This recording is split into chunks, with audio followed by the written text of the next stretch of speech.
আজকে অনেক প্রতীক্ষিত একটি গণতান্ত্রিক পরিবেশে গত 17 বছর পরে ভোট দিলাম।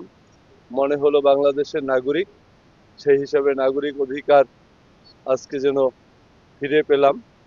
ঠিক একইভাবে একজন প্রার্থী হিসাবে এরকম একটি পরিবেশ প্রত্যাশা করেছিলাম, যেখানে এখন পর্যন্ত আমরা খুব ভালো পরিবেশে ভোট দিয়েছি। সারা বাংলাদেশে আপনারা দেখেছেন গতকালকে একটি রাতে কিছু অস্থিরতা ছিল। আমরা বারবার দেখেছি বিভিন্ন আসনে টাকা পয়সা নিয়ে জামাতের প্রার্থীরা ধরা খাচ্ছিল। আমার এখানেও একাধিক জায়গায় হয়েছে, কাঠালিয়া 2-3 জায়গায়, রাজাপুরে একাধিক জায়গায় হয়েছে। তবে তারা তাদের কাঙ্ক্ষিত যে অপকর্মটি বোধহয় ভালোভাবে করতে পারেনি। আমাদের লোকজন সারা রাত পাহারাদার ছিল। সেই হিসাবে বলবো 17 বছর পরে এদেশের মানুষ তাদের প্রত্যাশিত গণতন্ত্র আমাদের নেতা জনাব তারেক রহমানের নেতৃত্বে ফিরে পাবে।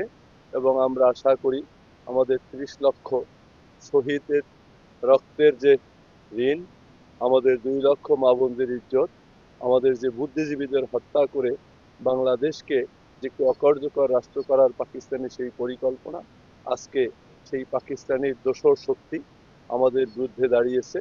সেই হিসাবে বলবে দেশের মানুষ ঐক্যবদ্ধ হয়েছে। আমরা মনে করি সারা দেশের যে জাগরণ, তাতে তারা প্রত্যাখ্যিত হবে, যেভাবে 1970-এ প্রত্যাখ্যান করেছিল দেশের ভোটাররা। আমরা আশা করি একটি গণতান্ত্রিক রাষ্ট্র হিসেবে প্রতিষ্ঠিত হচ্ছে। এবং ব্যক্তিগতভাবে আমি এবং আমার দল থেকে ব্যাপকভাবে 2/3 সংখ্যাগরিষ্ঠতা নিয়ে ইনশাল্লাহ আমরা সংসদে যাব। আর এই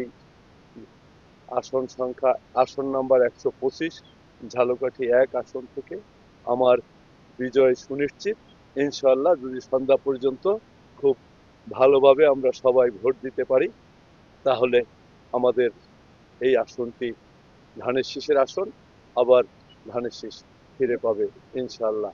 আপনাদের সকলের কল্যাণ কামনা করি।